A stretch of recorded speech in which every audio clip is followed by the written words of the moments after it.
আসসালামু আলাইকুম, শুনতে পাচ্ছ? জি ম্যাম, আসসালামু আলাইকুম। ওয়ালাইকুম আসসালাম।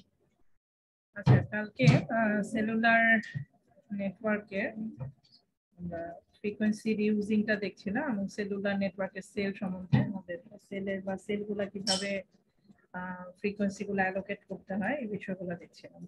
ঠিক আছে, তো সেলুলার নেটওয়ার্ক কি? সেলুলার নেটওয়ার্ক একটা নেটওয়ার্ক যেখানে তোমার একটা বড় লোকেশনকে যদি আমরা ছোট ছোট সেলে ডিভাইড করে এক একটা বিটিএস এর আন্ডারে দেই, তাহলে this is called cellular network, right?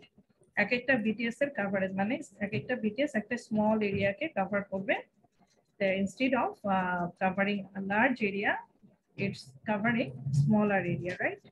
তো বড় এরিয়াটাকে যখন আমরা ছোট ছোট এরিয়াতে ভাগ করে দিচ্ছি তখন বিটিএস এর তোমার অবশ্যই এফিসিয়েন্সিটা বেড়ে যাবে এবং আমরা ডিফারেন্ট ফ্রিকোয়েন্সি ডিফারেন্ট তোমার সেলে অ্যালোকেট করতে পারবো। মানে ওভারঅল যে অ্যাভেলেবল ফ্রিকোয়েন্সিটা এটার জন্য বড় এরিয়াটার জন্য যেটা অ্যালোকেট করা আছে, তো এটাকে আমরা ডিস্ট্রিবিউট করে দিতে পারছি।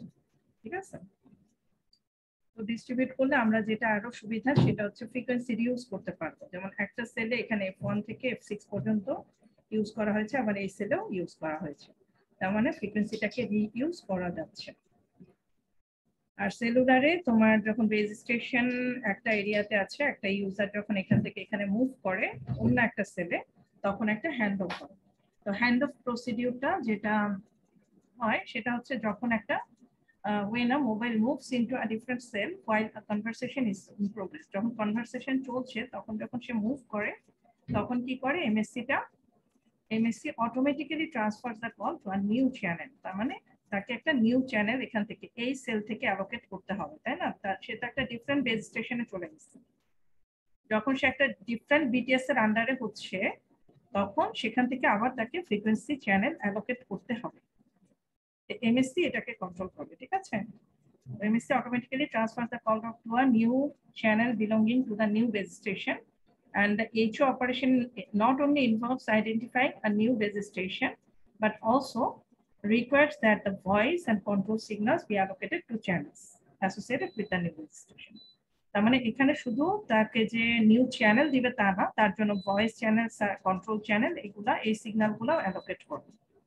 তার মানে কি, ধরো একটা সিগনালে বা একটা পিসিএম যখন আমরা করেছি, পিসিএম গুলাকে মাল্টিপ্লেক্সিং করি আমরা টিডিএম এর থ্রুতে, তো ওই চ্যানেল গুলা তোমার চ্যানেল বলতে এক একটা পিসিএম ধরো, তো এক একটা পিসিএম এর মধ্যে তোমার কিছু ভয়েস চ্যানেল থাকে, কিছু থাকে কন্ট্রোল। কন্ট্রোল বলতে যেটা বোঝায় যে ভয়েস তোমার কানেক্টিভিটি তৈরি করার জন্য বা রেসপন্স বা রিংটোন সিগন্যাল বিভিন্ন কাজ করার জন্য এই যে কন্ট্রোল সিগন্যাল গুলা ইউজ হয়। ঠিক আছে, তারপর যখন কানেকশন এস্টাবলিশড হয় তখন ভয়েস কমিউনিকেশন হয়, তার জন্য আলাদা চ্যানেল। ঠিক আছে, তো সার্ভিস চ্যানেল আর কন্ট্রোল চ্যানেল হবে। তো এই জিনিসগুলোও সে হ্যান্ড অফের পরে অ্যালোকেট করতে হবে এখানে নতুন চ্যানেল, এবং কোন চ্যানেলটা কি কাজ করবে সেটা এখানে সে আইডেন্টিফাই করে হ্যান্ড অফ করে দেয়। ঠিক আছে, তো এই ছিল সেলুলার নেটওয়ার্কের একটা বেসিক যেটা কনসেপ্ট। তারপর আমরা দেখেছি যে ফ্রিকোয়েন্সি, ধরো এক একটা সেল যখন এক একটা ফ্রিকোয়েন্সি ব্যান্ড দেওয়া হচ্ছে, যেমন ধরো এ একটা frequency band, frequency sub band,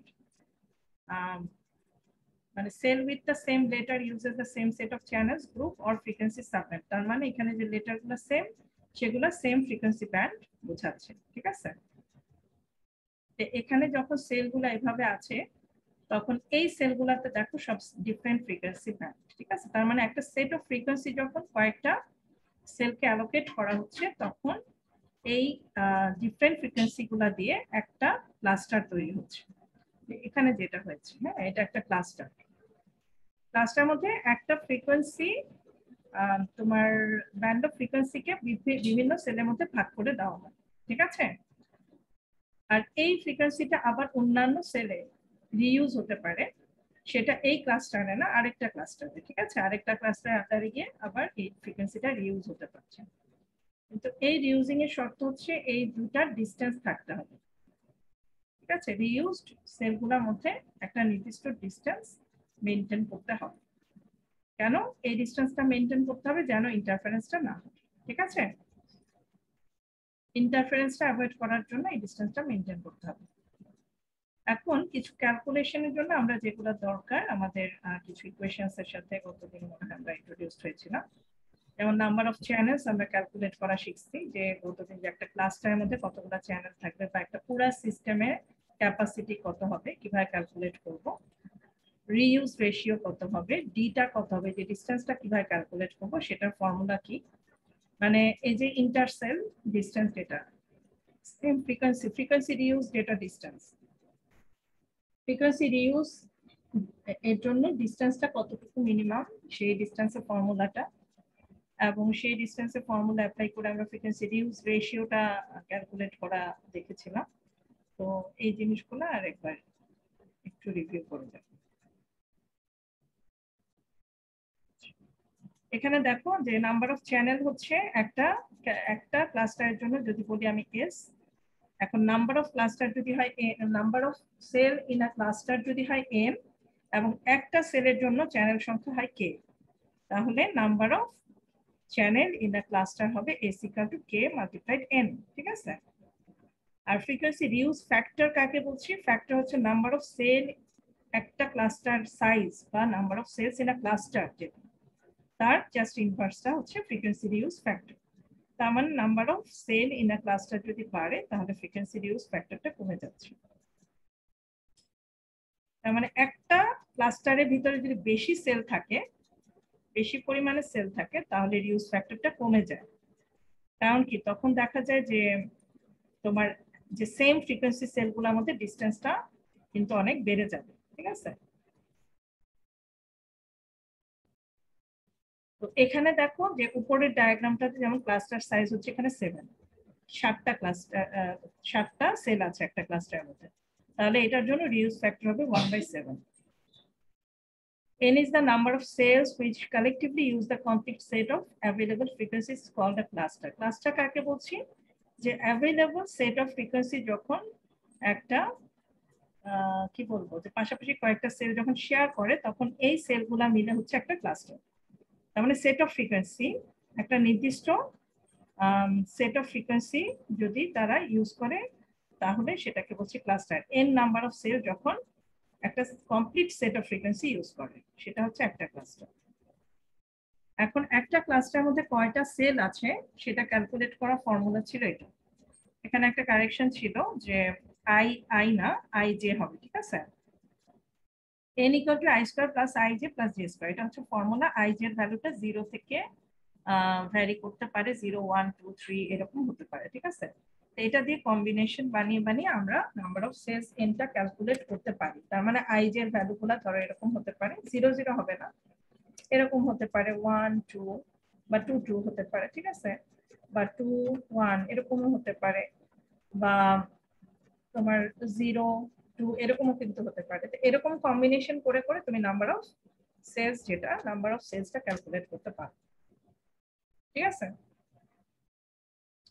এই কম্বিনেশন গুলা যদি যতগুলা কম্বিনেশন হয় সবগুলা যদি করো তাহলে এই পসিবল ভ্যালুস গুলা হবে 1 3 4 7 9 12 13 16 19, এই ধরনের কম্বিনেশন গুলা হবে। ঠিক আছে। যেমন সবগুলা দুইটা, একটা 0 আরেকটা 1 হলে শুধু 1 হয়, তাই না? দুইটাই যদি 1 হয় তাহলে হবে 3, একটা যদি 0 হয় আরেকটা যদি 2 হয় তাহলে 4, তাই না? দুইটাই যদি 2 হয় তাহলে হবে 7। ওকে, এভাবে করে কম্বিনেশন করে করে করা যায়। আচ্ছা, ক্লাস্টার যদি রেপ্লিকেট করে, তার মানে এক একটা ক্লাস্টার, এটা একটা ক্লাস্টার, তার পাশে আরেকটা সেম ক্লাস্টার আছে, তাই না? এরকম আরো ক্লাস্টার রেপ্লিকেট করতে পারে, রিপিট করতে পারে। ঠিক আছে। তো এরকম যদি এম সংখ্যক ক্লাস্টার হয় তাহলে এইটার এই সিস্টেমের ক্যাপাসিটি কত, এই সেলুলার সিস্টেমের ক্যাপাসিটি কত হবে, তাহলে C equal to M K M. তার মানে এম দিয়ে জাস্ট এটাকে মাল্টিপ্লাই করে দিলেই আমরা পাবো সিস্টেমের ক্যাপাসিটি। একটা ক্লাস্টারের ক্যাপাসিটিকে এম দিয়ে মাল্টিপ্লাই করব। আচ্ছা, এরপর ফ্রিকোয়েন্সি, এটা যেমন তোমাদের বলেছিলাম যে ফ্রিকোয়েন্সি রিইউজ যে হচ্ছে, ফ্রিকোয়েন্সি যে রিইউজ হচ্ছে এর মধ্যে একটা নির্দিষ্ট গ্যাপ মেইনটেইন করতে হবে, তাই না? কারণ কি, ফ্রিকোয়েন্সি রিইউজিং এর কারণে কি হতে পারে, ইন্টারফারেন্স হতে পারে। সেম ফ্রিকোয়েন্সি গুলোর মধ্যে এই যে কো চ্যানেল, এগুলাকে কো চ্যানেল সেল বলে। সেম ফ্রিকোয়েন্সি যেখানে ইউজ হয়, সেম সেট অফ ফ্রিকোয়েন্সি যে সেলগুলাতে ইউজ হচ্ছে সেগুলাকে কি বলে, ও চ্যানেল সেলস, ঠিক আছে? ও চ্যানেল সেল বলে। ও চ্যানেল সেলগুলোর মধ্যে কি হয়? ইন্টারফারেন্স হয়। ইন্টারফারেন্সটা অ্যাভয়েড করার জন্য কি করতে হবে? একটা লার্জ ডিসটেন্স মেইনটেইন করতে হবে, লার্জার ডিসটেন্স। তোমার সেলগুলোর মধ্যে লার্জার ডিসটেন্স মেইনটেইন করতে হবে। সেই ডিসটেন্সটা ক্যালকুলেট করার ইকুয়েশন হচ্ছে এটা। d equal to r 3n to the power half। r হচ্ছে রেডিয়াস অফ দ্য সেল, এক একটা সেলের রেডিয়াস হচ্ছে r, ঠিক আছে? ধরো এটা যদি একটা সেল হয় তাহলে এটার রেডিয়াস হচ্ছে এটা, সরি এই, ঠিক আছে? এটা হচ্ছে রেডিয়াস। তো এই রেডিয়াসটা দিয়ে তোমার এটা ক্যালকুলেট করা যায় যে তোমার, আর n হচ্ছে নাম্বার অফ সেলস আর r হচ্ছে রেডিয়াস। এই কোশ্চেনটা দিয়ে দুইটা কো চ্যানেল সেলের ডিসটেন্সটা ক্যালকুলেট করা যাবে, সেটা হচ্ছে d, ঠিক আছে? ডিটা হচ্ছে দুইটা কো চ্যানেল সেলের ডিসটেন্স। যেমন এই দুইটার মধ্যে যদি একই ফ্রিকোয়েন্সি ইউজ করা হয় তাহলে এই দুইটা ডিসটেন্সকে বলছি আমি ডি, ঠিক আছে? ডি দিয়ে ডিনোট করা হয়। আচ্ছা, ফার্স্ট টায়ার কি ছিল? Closest we can place the same frequency is called the first tier. তার মানে সবচেয়ে, এই জিনিসটা আমরা দেখিয়েছিলাম নাকি জানি না, অনেকগুলা সেল এখানে, ঠিক আছে? দেখিয়েছি না? তাহলে ফার্স্ট টায়ার কোনটা? এটা যদি সেন্টার সেল হয় তার সবচেয়ে কাছে যে সেলগুলোতে আমি সেম ফ্রিকোয়েন্সি ইউজ করতে পারবো সেটা হচ্ছে ফার্স্ট টায়ার, ঠিক আছে? ফার্স্ট টায়ার তার মানে এই নীল রঙের ডটগুলোতে আমি ইউজ করতে পারবো। তো এই নীল রঙের ডটগুলোর মধ্যে আবার ডিসটেন্স সমান হবে, সবগুলা ডিসটেন্স সমান। এই লাল ডটটার সাথেও কিন্তু সবগুলা ডিসটেন্স সমান, ঠিক আছে? এই সবচেয়ে কাছে যে সেলগুলোতে আমি পারবো সেটাকে বলছি ফার্স্ট টায়ার। আর সেকেন্ড টায়ার কোনটা? তারপরে যেটা সেকেন্ড নিয়ারেস্ট, সেকেন্ড নিয়ারেস্ট হচ্ছে সবুজ ডটগুলা, এটাকে বলে সেকেন্ড টায়ার। ওকে, এখন এই ফার্স্ট টায়ারটাকে আমরা এখানে যদি আলাদা করে আঁকি তাহলে এভাবে আঁকতে পারি। তার মানে পাশাপাশি এই সেলগুলোর মধ্যে কি সেম ফ্রিকোয়েন্সি কিন্তু, তাই না? পাশাপাশি না, মাঝখানে ডিসটেন্স আছে, কত ডিসটেন্স? ডি। আবার এই সেন্টার সেলটা থেকেও ডিসটেন্স কিন্তু ডি। ওকে, প্রত্যেকটা সেলের সাথে সেলের ডিসটেন্স হচ্ছে ডি। তাহলে এই রেডিয়াসটা ইকুয়াল টু হচ্ছে ডি, তাই না? রেডিয়াসটা ডি এর সমান। এখন আমরা ফ্রিকোয়েন্সি যদি এখানে আরেকটা কথা আছে, মিনিমাম রিইউজ ডিসটেন্স। তার মানে রিইউজ ডিসটেন্স, এই ডিসটেন্সটা যত কম হবে তত ক্যাপাসিটি বেশি হবে। কারণটা কি বলো তো?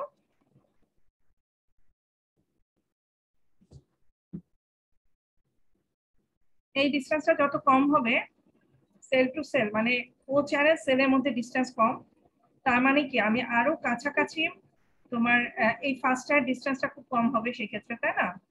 ফার্স্ট টায়ার ডিসটেন্স কম, তার মানে কি আমি রিইউজ বেশি করতে পারবো না, সেক্ষেত্রে আরো আরো সেকেন্ড টায়ার থার্ড টায়ার আমার একটা সিস্টেম রিইউজটা বেশি করা যাবে যদি এই ডিসটেন্সটা কম হয়।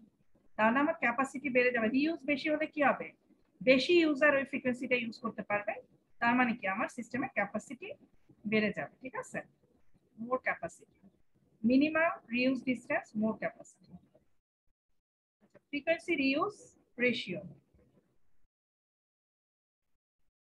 আচ্ছা, এখানে রেডিয়াস, এই রেডিয়াসটা বলতে এই রেডিয়াসটা বোঝাচ্ছে, এই রেডিয়াসটা, ঠিক আছে? এই রেডিয়াসটা হচ্ছে তোমার ডিসটেন্স বিটুইন টু কো চ্যানেল সেল। দুইটার মধ্যে যে ডিসটেন্সটা, এইটা আর এই রেডিয়াসটা সমান। একটু আগে বললাম যেটা, এই রেডিয়াসটাও সমান, কারণ এটাও একটা এই ফ্রিকোয়েন্সিটাই কিন্তু রিপিট হচ্ছে সবগুলাতে, ঠিক আছে? মাঝখানে যে সেন্টার সেলটা, এইটার ফ্রিকোয়েন্সিটাই কিন্তু সবগুলাতে রিপিট হচ্ছে। তাহলে এই ডিসটেন্স আর এই ডিসটেন্স সমান, এই রেডিয়াসটা সমান, ঠিক আছে? ডি ইকুয়াল টু আমরা জানি এটা, তাহলে ডি তে আমরা যদি এন এর মানটা বসায় দেই তাহলে এটা পাবো, রাইট? এখন আমরা রেশিও যদি বের করতে চাই, রিউজ রেশিও, তাহলে আমরা এই যে লার্জ এরিয়াটা, তার মানে যে সেলগুলাতে ফ্রিকোয়েন্সিটা রিপিট হয়েছে সেটা দিয়ে যে আমি একটা বড় হেক্সাগন পেলাম, ঠিক আছে? একটা বড় হেক্সাগন পেলাম সবুজ রঙের। তো এই হেক্সাগনটার এরিয়া বাই ছোট একটা সেলের এরিয়া, এই রেশিওটা বের করতে পারলে আমি রিউজ রেশিওটা বের করতে পারবো, ঠিক আছে? যে কতটুকু পরিমাণে রিউজ করা যাবে এটা হচ্ছে এই দুইটা এরিয়ার রেশিও থেকে বের করা সম্ভব। দুইটা এরিয়ার রেশিও বের করা আর এই ডিসটেন্স আর এই আর এর রেশিও একই না? একই হবে দেখবা। কারণ কি, এটার এরিয়া ইজ প্রপোর্শনাল টু এই ডিসটেন্স আর এইটার এরিয়া ইজ প্রপোর্শনাল টু এই ডিসটেন্স। তার মানে কি রেডিয়াসে প্রপোর্শনাল হয়, কিন্তু একটা হেক্সাগনের এরিয়া হচ্ছে এই রেডিয়াসটা প্রপোর্শনাল, এই ছোট হেক্সাগনটার এরিয়া হচ্ছে ছোট রেডিয়াসটা প্রপোর্শনাল, বড় হেক্সাগনের এরিয়া বড় রেডিয়াসটা প্রপোর্শনাল। বড় রেডিয়াস আর এই ডি সমান, তাহলে এই ডি আর এই রেডিয়াস, সেলের রেডিয়াসের রেশিওটা যদি বের করি তাহলে আমরা তোমার রিউজ রেশিওটা বের করতে পারবো, ফ্রিকোয়েন্সি রিউজ রেশিও। তাহলে বড় এরিয়াটা হচ্ছে কে রেডিয়াস স্কয়ার, মানে বড় রেডিয়াসটা, যেটা বড় এরিয়া, বড় লার্জ হেক্সাগনের এরিয়াটা, লার্জ হেক্সাগনের এরিয়া হচ্ছে এটা। তাহলে রেডিয়াসটা আমরা কি বলেছি, ডি এর সমান, তাই না? বড় রেডিয়াসটা ডি এর সমান হলে আমি ডি এর ভ্যালুটা এখানে বসিয়ে দিলাম, বড় রেডিয়াসটা এখানে বসিয়ে দিলাম। আর স্মল হেক্সাগনের যেহেতু রেডিয়াস হচ্ছে ছোট এই আরটা, ঠিক আছে, তাহলে কে আর স্কয়ার হবে, কারণ হেক্সাগনের area is proportional to the square of the distance. ঠিক আছে, এটা থেকে এই এরিয়াটা ক্যালকুলেশন করা হচ্ছে, কে আর কে রেডিয়াস স্কয়ার, আর এখানেও কে আর স্কয়ার, যেহেতু hexagon is proportional to the square of the distance. তো আমাদেরকে তো ওই যে গামার একটা ফর্মুলা আছে যে ওইখান পর্যন্ত পড়াইছিলাম। আচ্ছা কোনটা, এটা এটাও পড়াইছিলাম? জি D to the power minus gamma একটা আছে, একটু পর্যন্ত পড়াইছিলাম। এটা এটা নাকি আরো আগে? জি ম্যাম এটা। আচ্ছা এইটুকু পর্যন্ত পড়াই ফেলছিলাম না, আচ্ছা ঠিক আছে, ওই যে অন্য আরেকটা সেকশন তো পিছায় গেছে, এই জন্য আর কি একটু ট্র্যাক করা যাচ্ছে না কোন সেকশনে কি পড়াইছি। আচ্ছা দেখ, এই দুইটার রেশিও থেকে আমরা তাহলে ক্যালকুলেট করতে পারবো এটা, ঠিক আছে, রেশিও থেকে যেটা হচ্ছে যে কে আর স্কয়ারটা কাটাকাটি হয়ে থাকছে শুধু এইটুকু, এটা মানে হচ্ছে n 3n, তাই না? 3n যদি হয় তাহলে n ইকুয়াল টু কত লিখতে পারি, n ইকুয়াল টু হচ্ছে d বাই r, রাইট? তাহলে d by r square, d by r square. তো এখান থেকে d বাই r এর রেশিওটা আমরা বের করে ফেলতে পারছি, d বাই r হচ্ছে রিইউজ রেশিও। আচ্ছা রিইউজ রেশিও বের করলাম, এরপরে আমরা আসি কো চ্যানেল ইন্টারফারেন্স রেশিও। তার মানে সিগন্যাল টু নয়েজ রেশিও যেরকম বের করে ঠিক সেভাবেই সিগন্যাল টু ইন্টারফারেন্স রেশিও বের করা যাবে। ইন্টারফারেন্স কিসের জন্য হয়, এই যে কো চ্যানেল সেলগুলা থেকে ইন্টারফারেন্স হবে, রাইট? এটা যদি সেন্ট্রাল সেল হয় এটা কার কাছ থেকে ইন্টারফারেন্স পাবে, এই 6টা সেল থেকে, রাইট? এই 6টা সেল থেকে আমার ইন্টারফারেন্স আসবে, তাহলে সিগন্যাল টু 6টা সেলের ইন্টারফারেন্স হবে এখানে, 6টা সেল, যে K equal to 1 to ni, ni-টা হচ্ছে number of co channel cell, ঠিক আছে, number of co channel cell. এখানে ফার্স্ট টায়ার, যে we only assume the first tier of interfering cell, interfering cell হচ্ছে এখানে নাম্বার অফ কো চ্যানেল সেলগুলা, পাশে যে সেলগুলা থেকে ইন্টারফারেন্স হবে 6টা সেল, 1 2 3 4 5 6। এখন আমরা জানি সিগন্যাল পাওয়ার, এই যে সিগন্যালের পাওয়ারটা, এই সিগন্যালের power is proportional to the distance raised to a power gamma, গামার পাওয়ার দিয়ে রেজ করা হয় তোমার। তাহলে সিগন্যালের পাওয়ারটা কি হচ্ছে আমার, সিগন্যালের পাওয়ার ইকুয়াল টু হচ্ছে তোমার 1 বাই জি টু দি পাওয়ার কত, গামা, ঠিক আছে, gamma, G to the power gamma. তাহলে সিগন্যালের পাওয়ার হচ্ছে ইনভার্সলি প্রপোর্শনাল টু ডিসটেন্স, কারণ সিগন্যালের পাওয়ার কি হয় ডিসটেন্সের সাথে সাথে কমতে থাকে। তো এই গামাটা কি, গামাটা হচ্ছে গিয়ে তোমার লস, লসটা কি লস, এই যে আমার যে সিগন্যালের পাওয়ারটা কমে যাচ্ছে, ঠিক আছে, এটাকে লস বলছি। এই যে গামাটা হচ্ছে propagation path loss, propagation path loss, তার মানে এই যে আমার সিগন্যালের পাওয়ার ডিসটেন্সের সাথে কমে যায়, সেটা মানে কি লস। এই লসটা কিসের উপর ডিপেন্ড করে, এরিয়ার উপর বা এনভায়রনমেন্টের উপর ডিপেন্ড করে। তার মানে আমি কোন এরিয়াতে আছি, তার মানে আমি কি শহরে আছি না গ্রামে আছি, লাইন অফ সাইট আছি নাকি কোথায় আছি, আমার অ্যান্টেনার হাইট কত, অনেক কিছুর উপরে কিন্তু এই পাথ লসটা ডিপেন্ড করে, অবস্টেকেল আছে কিনা, বিল্ডিং আছে কিনা, এই সমস্ত বিষয়ের উপর হচ্ছে এই গামাটা ডিপেন্ড করে। Gamma is the propagation path loss and dependent upon terrain environment। তো এটার ভ্যালুটা কিন্তু ভ্যারি করে এনভায়রনমেন্টের উপরে, ঠিক আছে, এই জন্য গামার ভ্যালুটা কি লিখছে 2 থেকে 5 পর্যন্ত ভ্যারি করতে পারে, এনভায়রনমেন্টের উপর ডিপেন্ড করে ভ্যারি করে। ওকে, এখন আমরা বললাম সিগন্যালের পাওয়ার হচ্ছে ডিসটেন্সের ইনভার্সলি প্রপোর্শনাল এবং ডিসটেন্সটা রেজ টু গামা। গামা পাওয়ারে রেজড করা হয়েছে। এখন ইন্টারফারেন্সটা কিসের কিসের থেকে হতে পারে? সবগুলা ইন্টারসেল, যেগুলা কি বলি কো চ্যানেল সেলগুলা থেকে ইন্টারফারেন্স হতে পারে। তাহলে কো চ্যানেল সেলগুলোর মধ্যে যে ডিসটেন্স সেটা হচ্ছে ডি, রাইট? তাহলে interference is proportional to D to the power minus gamma. ঠিক আছে, যেহেতু ডিসটেন্সের ইনভার্সলি প্রপোর্শনাল, তাহলে আমরা লিখতে পারি যে সেলগুলোর মধ্যে যে ডিসটেন্স সেই ডিসটেন্সটা হচ্ছে D to the power minus gamma. আর সিগন্যাল ইজ প্রপোর্শনাল, সিগন্যাল তার মানে এইটার যে সিগন্যালটা মানে বিটিএস এর যে সিগন্যাল, এটার জন্য ইন্টারফারেন্স এগুলা থেকে আসবে, রাইট? এগুলা থেকে আসবে, এবং এইটা হচ্ছে ডিসটেন্স, এই রেডিয়াসটা হচ্ছে ডিসটেন্স যেটা হচ্ছে ডি এর সমান ছিল, রাইট? এই জন্য আমরা কিন্তু এটা বললাম I K is proportional to D to the power minus gamma. সিগন্যালটা কোথায় পর্যন্ত এটা কাভারেজ? সিগন্যালের কাভারেজ কিন্তু এই সেলটার মধ্যে, তাই না? সিগন্যালটা এই সেলের মধ্যে শুধুমাত্র মোবাইল গুলাকে এন্টারটেইন করবে। এইটার ডিসটেন্স কতটুকু? আর তার মানে এইটার যে ছোট সেলটার রেডিয়াসটা হচ্ছে এটা ডিসটেন্স। তাহলে this signal is proportional to R to the power minus gamma, right?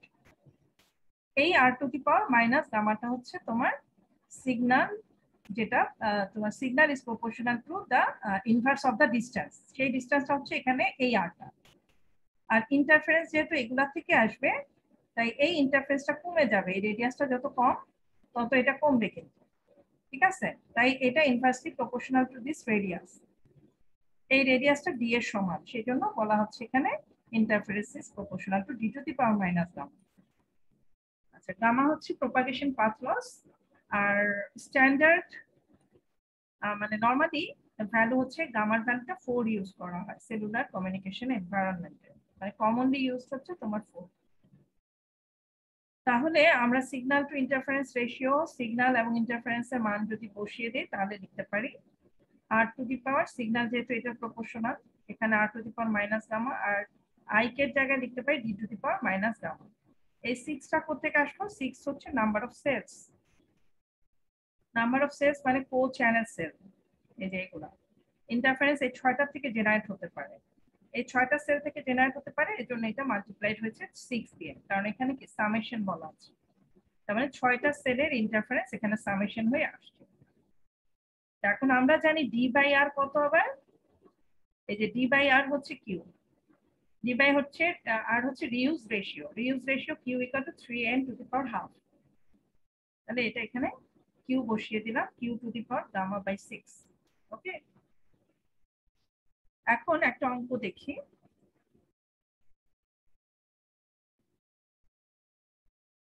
অঙ্কটা হচ্ছে for a set of four channel cells in the first tier consider করা হচ্ছে। ফোর চ্যানেল সেল কোনগুলা? ফার্স্ট টায়ারে যেগুলোর মধ্যে একই ফ্রিকোয়েন্সি ইউজ করা হয় সেগুলো হচ্ছে co channel cell with same distance, এবং ডিসটেন্স গুলো সেম ধরা হয়েছে সবগুলা distance. Find the reuse ratio the number of cells, তার মানে এন ক্লাস্টার সাইজ যেটা এনটা বের করতে বলছে, রিউজ ফ্যাক্টর বের করতে বলছে তার মানে 1/n, রিউজ রেশিও বের করতে বলছে তার মানে কিউ এর ভ্যালুটা বের করতে বলেছে, ঠিক আছে? তাহলে আমাদের কি কি বের করতে হবে এখানে? রিউজ রেশিও কত যেন? কিউ, তাই না? কিউটা বের করতে হবে। কিউ হচ্ছে তোমার ডি বাই আর, এটা বের করতে হবে। আর কি বের করতে হবে? নাম্বার অফ সেলস তার মানে n ইকুয়াল টু 1। আর কি? রিউজ ফ্যাক্টর তার মানে 1/n, 1/n বের করতে হবে, ঠিক আছে? এই জিনিসগুলো বের করতে হবে। দেওয়া আছে কি দেখো, দেওয়া আছে co channel interference ratio S by I, এটা দেওয়া আছে, এস বাই আইটা দেওয়া আছে কত? 18 ডিবি। প্রপাগেশন পাথ লস মানে গামার ভ্যালুটা দেওয়া আছে রেঞ্জের মধ্যে, ঠিক আছে? রেঞ্জের মধ্যে গামাটা কি বলেছে? 3 থেকে বেশি 5 থেকে কম, তাহলে কত হওয়া উচিত? 4। রাইট, 4। তাহলে এটা হচ্ছে 4। তাহলে আমার গামার ভ্যালু দেওয়া আছে এস বাই আই দেওয়া আছে, গামা জানি এস বাই আই জানি, তাহলে কিউ বের করতে পারবো, রাইট? জি ম্যাম। এস বাই আই হচ্ছে 18 ডিবি, 18 ডিবি কে আমরা আবার ইনভার্স করে ইয়ে করব, এই ইনভার্স লগারিদম করে এটা পেলাম, ঠিক আছে? এটা লগে না, এটা তো ডিবি তে দেওয়া আছে, ডিবি তে নরমাল পাওয়ারে কনভার্ট করে আমরা পেলাম এটা 10^18/10। বুঝা গেছে? এই কোচ্যানেল ইন্টারফারেন্স রেশিওটা আমরা এটা পেলাম। তারপরে এই রেশিওটা আমরা এখানে ইউজ করব S/I এর জায়গায়। যদি ইউজ করি তাহলে উই উইল এই ইকুয়েশন থেকে পাবো, এই ইকুয়েশনে গামার ভ্যালুটা দেওয়া আছে 4 ডিবি, ঠিক আছে? 4টা আমরা এখানে বসিয়ে দিব গামার জায়গায়, 4 বসালে আমরা কিউটা পাবো এরকম, ঠিক আছে? কিউ পাবো 6 ইনটু আমার S/, এই যে 6টা এখানে 6, এই যে নিচের 6টা এটার সাথে মাল্টিপ্লাই হচ্ছে হয়ে 1/4। গামাটা যেহেতু এখানে 4, তাহলে এই পাশে চলে আসলে কি 1/4 হয়ে যাবে, রাইট? জি ম্যাম। আচ্ছা, তাহলে আমি পেলাম এটা 4.41। রিউজ রেশিও কত? রিউজ রেশিও হচ্ছে D/R। এইটাই তো বের করলাম, reuse ratio D/R equal to 4.41। Q আর D/R একই জিনিস কিন্তু, তাই না? জি ম্যাম। এই যে, ঠিক আছে। এখন আমরা আবার জানি D/R ইকুয়াল টু কত, এটা না 3n⁻²। একটু আগে দেখালাম যেটা ইকুয়েশনটা, এটা আমরা জানি। তাহলে এখান থেকে কি বের করতে পারবো? কিউ জানি, কিউ তো জানা আছে, এন বার করতে পারবো। রাইট? এন হচ্ছে কি এন হচ্ছে নাম্বার অফ সেলস। ওকে, এই যে নাম্বার অফ সেলস বা ক্লাস্টারের সাইজটা বের করতে পারবো এখান থেকে। তাহলে এই এনটা বের করতে পারবো আমরা, কিউ জানা আছে 4.41, তাহলে 4.41²/3, তাহলে এখান থেকে বের হয়ে আসলো কত? 7। তাহলে ক্লাস্টারের সাইজ আমার 7, রিউজ ফ্যাক্টর হচ্ছে 1/n, তাহলে 1/n ইকুয়াল টু 1/7। ওকে, অঙ্কটা বুঝা গেছে এটা? জি ম্যাম। আচ্ছা, এটা গেল। তারপর আরেকটা, এটা দেখি। ম্যাম এগুলা কি লাথির বই থেকে না, তুমি বই আমি অন্য বই থেকে যেগুলা দেখেছি, এগুলা যেহেতু অনেকগুলা মিক্সড সিস্টেম আমরা জানবো তো, জিএসএম, সেলুলার, অ্যান্টেনা, ঠিক আছে? এগুলা কিন্তু তোমার আলাদা আলাদা বই থাকে সবকিছু, বুঝা গেছে? জি জিএসএম, সেলুলার, এগুলা অ্যান্টেনা, এগুলোর জন্য তো তুমি একটা বইয়ের মধ্যে সব পাবা না। সেলুলার কমিউনিকেশন একটা আলাদা ফিল্ড, অ্যান্টেনা একটা আলাদা ফিল্ড, অপটিক্যাল একটা আলাদা ফিল্ড, স্যাটেলাইট, মাইক্রোওয়েভ, এগুলো সব আলাদা ফিল্ড। এগুলো আলাদা আলাদা ইলেকটিভ সাবজেক্ট থাকার কথা। তো এগুলা যেহেতু আমরা খুব সংক্ষেপে অল্প অল্প করে দেখছি, এটা বিভিন্ন বই রেফারেন্স দিতে হবে, তাহলে এতগুলো বই তো আর তোমরা পড়তে পারবা না। আমি যা পড়াচ্ছি তাই, ঠিক আছে? ম্যাম, তাহলে ম্যাথ এগুলা করলেই হবে, শিখে হ্যাঁ, গেল। এগুলা করবা, হ্যাঁ এগুলা করবা। এবং এই যে এই ফর্মুলা অ্যাপ্লাই করে করে যা যা অঙ্ক আমি দিব, পারবা না? আমি তো জি ফর্মুলার ম্যাম বাইরে ইনশাআল্লাহ। কিছু দিব না, এই ফর্মুলা গুলা থেকেই দিব। এই ফর্মুলা গুলা দিয়ে অ্যাপ্লাই করে অঙ্ক দিব সব। যেমন এখানেও যেমন একটু এক্সটেনশন করছি, এখানে দেখো ফর দ্য অ্যাবাভ প্রবলেম, উপরের প্রবলেমটার জন্য যদি দেখো 10 such clusters are replicated, তার মানে কি রিপিট হয়েছে 10 such cluster, তার মানে আমার ক্লাস্টার ছিল, ক্লাস্টার সাইজ হচ্ছে 7, রাইট? 7টা সেল নিয়ে একটা ক্লাস্টার, এরকম 10টা ক্লাস্টার যদি থাকে in a cellular system and 8 channels are allocated for each cell of 3 kilometer radius, তার মানে কি সেলের রেডিয়াস কত? 3 কিলোমিটার। 3 কিলো। তাহলে 8 চ্যানেলস, প্রত্যেকটাতে কয়টা করে চ্যানেল? 8টা চ্যানেল আছে। দেন ক্যালকুলেট দ্য ফলোইং, আরো বেশি থাকতে পারে, it's for just for example, ঠিক আছে? আরো বেশি চ্যানেলই অ্যালোকেট করা থাকে। তা আমি একটা ক্যালকুলেশন দেখানোর জন্য জাস্ট করছি। Total number of channels available in the cluster কত হবে বলো?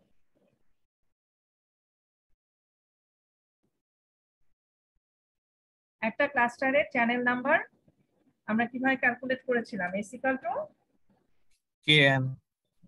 এটা আবার কি আসলো? হ্যাঁ, আচ্ছা, S equal to K N, right? একটা ক্লাস্টারের চ্যানেল নাম্বার হচ্ছে S equal to K N. K কত দেওয়া আছে বলো তো? কে কত অঙ্কের মধ্যে দেওয়া আছে না কে নাম্বারটা? কে হচ্ছে number of channels in a cell. কত? একটা ম্যাম সেলের চ্যানেল, 8টা চ্যানেল। রাইট, 8টা চ্যানেল। তাহলে আমার এস এখন ক্যালকুলেট করা যাবে না? 8 ইন্টু নাম্বার অফ সেল কত? 7। উপরে অঙ্কটার জন্য, উপরে অঙ্কে কত বের হয়েছে? নাম্বার অফ সেল কি 7 না? এই যে উপরে অঙ্কে দেখো, এই যে ক্লাস্টারের সাইজ তার মানে number of cells in a cluster. একটা ক্লাস্টারে নাম্বার অফ সেল হচ্ছে 7টা, তাহলে এন হচ্ছে এখানে 7। তাহলে আমার অঙ্কের রেজাল্ট আসে কত? 7×56 হবে। তার মানে এতগুলা চ্যানেল হচ্ছে একটা ক্লাস্টারে। আরো বেশি হওয়ার কথা, যাই হোক আমরা এটা কনসিডার করে করলাম, ঠিক আছে। এখন 56টা হচ্ছে একটা সেলের মধ্যে। এখন বলো টোটাল ক্যাপাসিটি কত হবে এই সেলুলার কমিউনিকেশন সিস্টেমের জন্য? ওই যে C equal to M K N formula দিয়েছে। Right, capacity equal to M K N. তাহলে আমার এম এর মান কত হবে? এম 10। রাইট, 10 হচ্ছে 10টা এরকম ক্লাস্টার রেপ্লিকেট করবে বলছি, তাই না? তার মানে এরকম 10টা ক্লাস্টার থাকলে আমার কত হবে? একটার জন্য 56, একটার জন্য 56, তাহলে 10টার জন্য 560 চ্যানেলস। এতগুলা চ্যানেলস ক্যাপাসিটি, ঠিক আছে। ম্যাম চ্যানেল অনেকগুলো মিলে একটা সেল, আবার সেল মিলে একটা ক্লাস্টার না? রাইট, হ্যাঁ। এখানে 10টা বললাম যে 10টা এরকম ক্লাস্টার যদি থাকে তাহলে কত হবে ক্যাপাসিটি।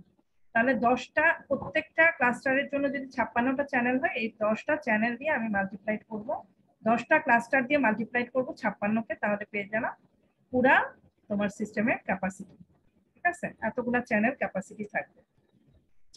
এখন চ্যানেলের যদি ব্যান্ডউইথটা বলে দেওয়া থাকে তাহলে ব্যান্ডউইথ দিয়ে মাল্টিপ্লাই করতে হবে, ঠিক আছে। যদি আমি বলি যে একটা চ্যানেলের ব্যান্ডউইথ এত, তাহলে ক্যাপাসিটি বের করার জন্য ওই ব্যান্ডউইথ দিয়ে যদি মাল্টিপ্লাই করে দাও তাহলে তুমি এটা বিট পার সেকেন্ডে পেয়ে যাবে, ঠিক আছে। ধরো তুমি একটা চ্যানেলের ক্যাপাসিটি যদি জানো, যে আমরা যেমন বের করেছিলাম একটা পিসিএম কত ছিল, 64 কেবিপিএস, রাইট? এরকম ছিল না? আর আমি যদি বলি যে একটা চ্যানেলের ক্যাপাসিটি 64 কেবিপিএস, তাহলে তুমি এটা আবার মাল্টিপ্লাই করে এটাকে কেবিপিএস এ কনভার্ট করতে পারবে, ঠিক আছে। এটাকে তুমি এখানে যা ক্যালকুলেশন ভ্যালু আসে এত কেবিপিএস, ঠিক আছে, বুঝা গেছে? যদি কেবিপিএস দিয়ে দেই তাহলে কেবিপিএস দিয়ে মাল্টিপ্লাই করে বের করা যাবে এটা ক্যাপাসিটি কত, ঠিক আছে। এখন কি বলছে আরেকটা, কি ডিসটেন্স বিটুইন কো চ্যানেল সেল। ডিসটেন্স বিটুইন কো চ্যানেল সেল হচ্ছে ডি, রাইট? এই যে এটা ফর্মুলা, এই যে এটা ফর্মুলা। রেডিয়াস কত বলো? 3 কিলোমিটার।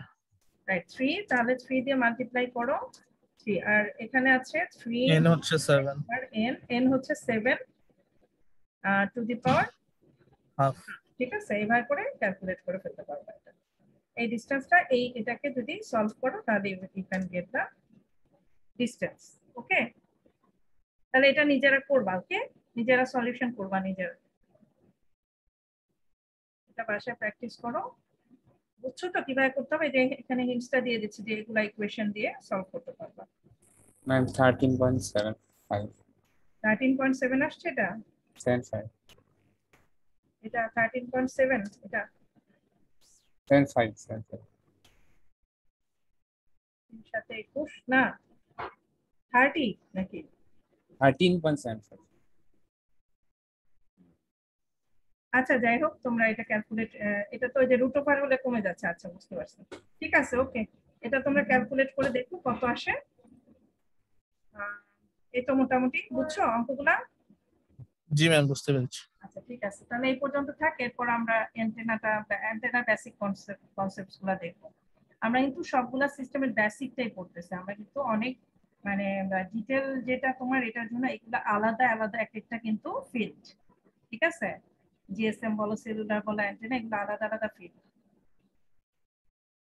তো আমরা আমাদের বেসিক কমিউনিকেশন বেসিকটাই দেখবো, অ্যাপ্লিকেশন হিসেবে দেখতেছি, ঠিক আছে।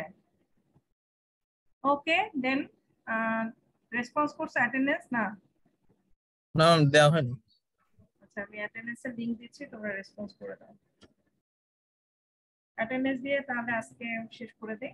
আল্লাহ হাফেজ।